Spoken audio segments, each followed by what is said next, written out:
We want to start this section by graphing some inequalities. The first one I've written here is x minus 2 squared plus y plus 3 squared is less than 16.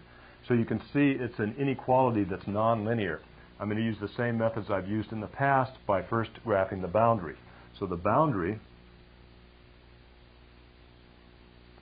is going to be what I get when I replace the inequality symbol with an equal sign. So it's going to be x minus 2 quantity squared plus y plus 3 quantity squared equals 16. And when I graph this, since this original inequality is a strictly less than symbol, this is going to be a dotted curve. So let's graph this. This is a circle with a center at 2, negative 3. So x equal 2. Let's just see here. X equal 2, y equal negative 3. That's going to be the center of the circle, and it has a radius of 4. So let's see, I'll go up here, back this way, over here. I'm just going to estimate this and see what I can get. Okay, I'm going to draw in this circle now using a dotted curve. Well, it's a pretty good circle. So that's the equation of the boundary for this graph right here. So the graph of this equation is going to have this dotted blue circle right here. You have to imagine that it's a circle as its boundary. Now what I need to do next is to check some point that's not on the boundary in the original equation. Well, let's check the coordinates in the original inequality, I should say. Let's check the coordinates of this center, which is at 2, negative 3. So I'm going to check, or test, I should say. Let's test the point x equal 2, y equal negative 3 in my original inequality. When I do that, I get 0 squared plus 0 squared less than 16. 0 less than 16, that's a true statement, which means that my test point lies in the region of the solution set. Here's my test point here in the center of this circle. It is in the solution set, so all the points that lie in the center of the circle right here are also part of the solution set. So I'll just color everything in the center in. So this inequality right here specifies the inside of this circle. The boundary is a dotted line, so it's not part of the solution set. The solution set lies within that circle. It's all the points that lie within the circle. So you can see that graphing these inequalities, these nonlinear inequalities, proceed in much the same manner as we use to graph linear equations in two variables. Linear equations in two variables. Let's look at the next example. Let's see if I can do a little better job with this. Okay, this is going to be a system of inequalities. Now let's look at the boundaries over here. Okay, the boundaries are going to be x squared plus y squared is equal to 9. And it's going to be dotted. So let's graph this inequality first. That's a circle with a center at the origin and a radius of 3. So let's just call this 3. And I'll draw in a dotted circle, which looks like this. And that's x equal 3. Now, I'll test the origin. It's not on the boundary right here. 0 plus 0 less than 9. Is that a true statement? The answer is yes. So I'm going to color in the circle on the inside here like this. All right, let's go to our second inequality. It has a boundary. Let me just erase this right here, okay? This is going to be,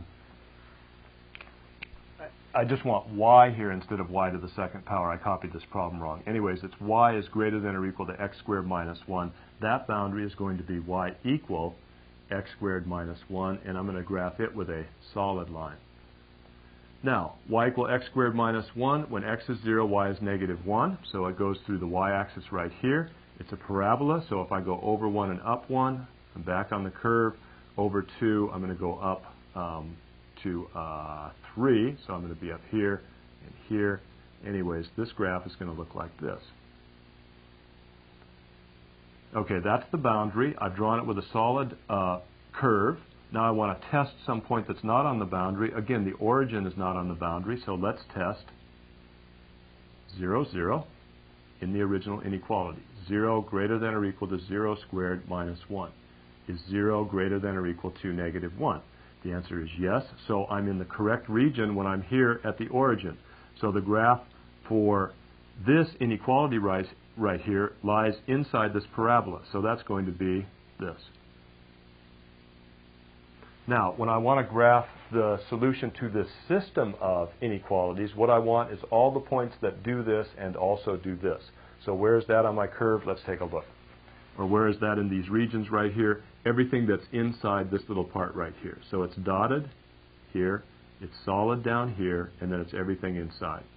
So everything inside this little region right here is a solution to this system of nonlinear inequalities in two variables. I have this graph, which is a certain section of the coordinate plane inside this circle. This graph right here, which is inside the parabola. I want all the points that are in both places. That is both inside the circle and inside the parabola. That's this little section right here. Now, next what I want to do is solve some systems of nonlinear equations. So this is a system of equations instead of inequalities. So I'm just going to get ordered pairs, maybe 2 or 3 or whatever, that are solutions to both of these equations right here. But let's take a quick look at the graph just to see what we're dealing with. X squared plus y squared equals 9. That's the equation of a circle, center at the origin, radius of 3. So I'm just going to draw a circle in real quick and call this 3. My second equation, 2x plus y equals 3, that's the equation of a straight line. When x is equal to 0, y is equal to 3. So I get this point. When y is equal to 0, x is equal to 3 halves. That's going to be somewhere around here. So I get a straight line that looks like this. Well, I should have two solutions to this system. This point right here, which is x equals 0, y equals 3, and then this point right here. So to find the coordinates of this point, I'm going to have to solve this system right here algebraically. So let's do that. I'm going to have to use substitution here because I have different powers of x and y in this equation than I do in this equation. So let's take this equation right here and solve for y. If I do that, I get y is equal to 3 minus 2x when I add negative 2x to both sides. Now I'll take this expression for y and substitute it into my second equation in place of the variable y. And so I get x squared plus 3 minus 2x, quantity squared, is equal to 9. Okay, let's solve this equation. X squared plus, okay, I got to square this binomial, 9 minus 3 times 2 is 6, doubled is 12, x plus 4, x squared is equal to 9. 1x squared plus 4x squared is 5x squared, minus 12x, and then I'll add negative 9 to both sides, so I end up with 0. Factor x out of these two terms, and I have x times 5x minus 12 is equal to 0. That tells me that x is equal to 0, or 5x minus 12 is equal to 0, which means that x is 12/5. So here are the x coordinates of my 2 points of intersection. X equals 0, and sure enough, that's that point right here. And then x equals 12/5, which is the x coordinate of this point right here. Now, to find the corresponding y coordinates, I'll substitute this value of x and this value of x separately back into any one of these equations. Since we're looking for y, let's take this equation right here. When I substitute x equals 0 into 3 minus 2x, I end up with y is equal to 3. Well, of course, that makes sense because that's one of the points that I have.